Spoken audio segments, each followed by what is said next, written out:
সকলো শুভাকাংক্ষীলৈ আন্তৰিক অভিনন্দন জ্ঞাপন কৰিছোঁ জনগোষ্ঠী সাংস্কৃতিক ঐক্য মঞ্চৰ তৰফৰ পৰা আৰু আমাৰ প্ৰতিভা চেনেলত জাতিৰ বাবে যাত্ৰাৰ যি আমাৰ পৰিকল্পনা সেই কথাবোৰ আপোনালোকক ক'ব ধৰিছোঁ। বৰ্তমান আমি গৈ আছোঁ যোৰহাট হৈ মাজুলী, কিন্তু মাজুলীত এতিয়া পাৰ হ'ব নোৱাৰিম যিহেতু ৰাতি। আজি নিমাতী ঘাটতে থাকিম। ক'ত থাকিম, কেনেকৈ থাকিম আপোনালোকে চাই থাকিব, যিহেতু আমাৰ সমন্বয়ৰ যাত্ৰা আজীৱন চলিয়ে থাকিব। এই আমি গৈ আছোঁ। বৰ্তমান আছে আমাৰ কৃষি সচিব হিমন্ত হাজৰিকা আৰু অজয় বনং প্ৰচাৰ সচিব। বৰ্তমান আমি একদম আজি এসপ্তাহ 10 দিন কণ্টিনিউৱাছ ঘূৰি আছোঁ আৰু ঘূৰি থাকিব লাগিব। সেয়ে গৈ আছোঁ। আপোনালোকৰ সহযোগ পালে নিশ্চয় প্ৰজন্মৰ বাবে, উঠি অহা প্ৰজন্মৰ বাবে, আমাৰ অসমীয়া জাতিটোৰ বাবে নিশ্চয় কৰিব পাৰিম। আৰু আমাৰ লক্ষ্য হৈছে অসমীয়া জাতিক সবল কৰি ৰখা, সকলো জনগোষ্ঠী এক হৈ থকা আৰু কৰ্ম সংস্কৃতিবোৰ আগুৱাই নিয়া। আমি ঐক্যৰ যাত্ৰাত আছোঁ। বৰ্তমান যোৰহাট, আমি মালৱালী, বৰ্তমান ব্যস্ত আছোঁ তেলডিপুত। আমি গৈ আছোঁ ককিলামুখ। আজি ককিলামুখত থাকি অহাকালিলৈ যাম মাজুলী। মুখ ঘাটৰ ৰাস্তা, অৰণ্য মানৱ যাদৱ পায়েঙৰ ঘৰলৈ যোৱা বা তেখেতৰ অৰণ্যলৈ যোৱা ৰাস্তা একদম বেয়া হৈ আছে। আমি গৈ আছোঁ, আজি থাকিম শান্তি আশ্ৰম। আমি মালৱালী, বৰ্তমান ব্যস্ত আছোঁ তেলডিপুত। আমি গৈ আছোঁ ককিলামুখ। আজি ককিলামুখত থাকি অহাকালিলৈ যাম মাজুলী। মুখ ঘাটৰ ৰাস্তা, অৰণ্য মানৱ যাদৱ পায়েঙৰ ঘৰলৈ যোৱা বা তেখেতৰ অৰণ্যলৈ যোৱা ৰাস্তা একদম বেয়া হৈ আছে।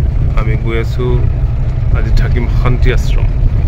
আমি ৰাতি আহি পালোঁ শান্তি আশ্ৰমলৈ, আৰু শান্তি আশ্ৰমৰ কাষতেই আমি গাঁৱত থাকিম। এয়া শান্তি আশ্ৰম, সঁচাকৈ শান্তি আশ্ৰম। কাষেদি বৈ গৈ আছে ব্ৰহ্মপুত্ৰ, আৰু এই ব্ৰহ্মপুত্ৰৰ পাৰতেই এই শান্তি আশ্ৰম। নিশ্চয় আপোনালোকে আহিব শান্তি আশ্ৰমলৈ, মনত সঁচাকৈ শান্তি পাব। এই আমি শান্তি আশ্ৰমৰ পৰা গাঁৱলৈ গৈ আছোঁ, যিহেতু আমি গাঁৱত থাকিম। এতিয়া মাহী ঘৰত আছোঁ। মাহী ঘৰত এয়া শান্তি আশ্ৰম, মানে ককিলামুখৰ একদম 4 নম্বৰ স্পাৰ্ট আছোঁ। এনেদৰে আমাৰ নিজৰ কালচাৰৰ মাজত আছোঁ। মই কালচাৰ চাংঘৰত ৰুটি খাই আছোঁ।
বৰ্তমান মাজুলী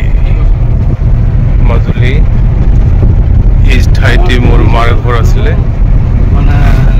ইয়াত দৰিয়াঘাট পাইছোঁ।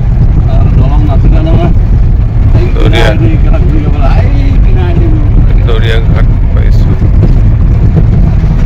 পৰিৱেশ মাজুলী পৰিৱেশ। আমি গড়মূৰৰ সত্ৰত সোমাইছোঁ, যিটো ঐক্যৰ যাত্ৰা এই সত্ৰৰ বাবে ভাবিছোঁ আৰম্ভ কৰিম।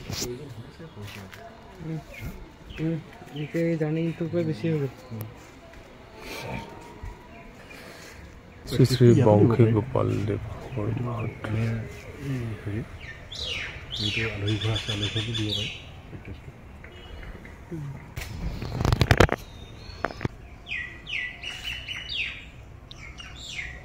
শ্ৰী শ্ৰী পীতাম্বৰ গোস্বামী দেৱ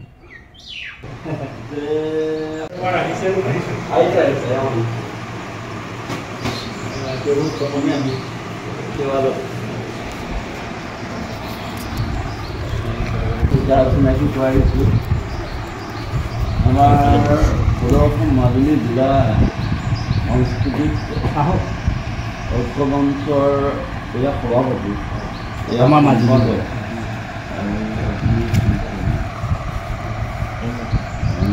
আৰু এতিয়া চলো অসম ৰাজ্যিক পৰ্যায়ৰ মুখ্য ঐক্য মঞ্চৰ মুখ্য সম্পাদক প্ৰহ্লাদ মিলি আৰু এয়া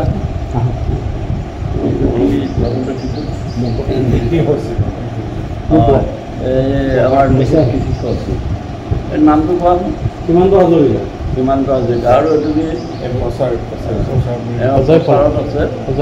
অজয় কলম সৰুৱে বাৰু কলম যিটো পাইছেনে আমাৰ মিচিং মই এইটো আজি প্ৰথম পাইছোঁ হয় পায়ন প্ৰমাণ নৰ মিলি এই কিন্তু কলমটো আজি পাইছোঁ হয় ইমান যোৱা আহা আগত বৈগীতা নাই তেনেকুৱা বৈগীতা নাই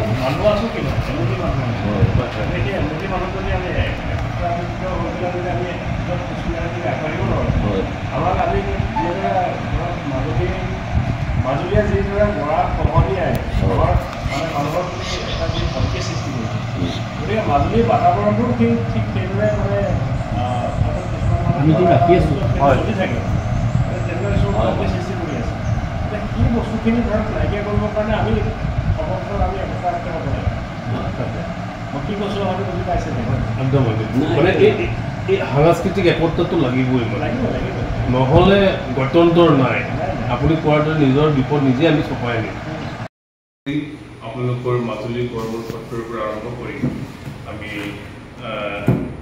ধুবুৰী হৈ একেবাৰে সদিয়াত ৰাজীৱ সদিয়াত সমাধিস্থলী পামৰি সেয়েহে সকলো অসমবাসী তথা অসমীয়া জাতিক আমি আহ্বান জনাম আমাৰ অক্ষৰ যাত্ৰাত সকলোৱে সহযোগ কৰিব আৰু এই ঐক্যৰ যাত্ৰা হ'ব আমাৰ কৰ্ম সংস্কৃতিৰ ঐক্যৰ যাত্ৰা এই ঐক্যৰ যাত্ৰা হ'ব অনাগত আমাৰ দিনৰ প্ৰতিটো জনগোষ্ঠী যাতে আমাৰ গোষ্ঠীগত সংঘাত নহওক এই কথাটো আমাৰ চিন্তা চৰ্চা আছে সেয়েহে সকলো আমি অসমীয়া জাতিক সকলো জনগোষ্ঠীক পুনৰবাৰ আহ্বান জনাই আমাৰ এই ঐক্যৰ যাত্ৰাত সকলোৱে সহযোগ দি আমাক আগুৱাই লৈ যাব বুলি আশা কৰিছোঁ যাতে অনাগত প্ৰজন্মৰ বাবে আমি কাম কাজ কৰি যাব পাৰোঁ ঐক্যৰ মানে বাটেৰে আমাৰ অসমীয়া জাতিৰ সবল চিন্তা চৰ্চাৰে সেই কথাটোৱে আপোনালোকক আজি জনাইছোঁ আৰু বৰ্তমান আমাৰ উপ সভাপতি আছে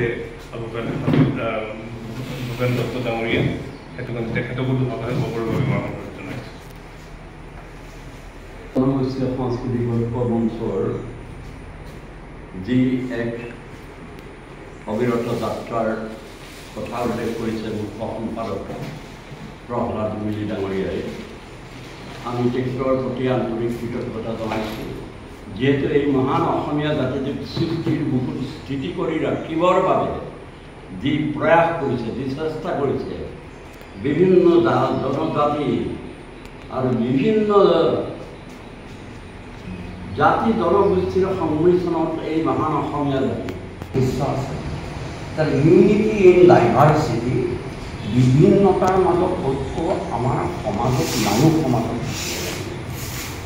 চাৰি প্ৰকাৰৰ জীৱৰ ভিতৰত মানুহেই শ্ৰেষ্ঠ জীৱ ভগৱানে সৃষ্টি কৰি পঠাইছে আৰু সকলোকে মানুহ মানুহৰ বাবে মানুহ প্ৰকৃতিৰ বাবে ইয়াক মাজুলীৰ পৰা আৰম্ভণি কৰি গড়মূৰ সত্ৰৰ শতাধিকাৰ উদ্বোধন কৰাৰ পৰিকল্পনা আমাৰ কৰা হৈছে ইতিমধ্যে মাজুলী সমিতিৰ লগত আছোঁ আৰু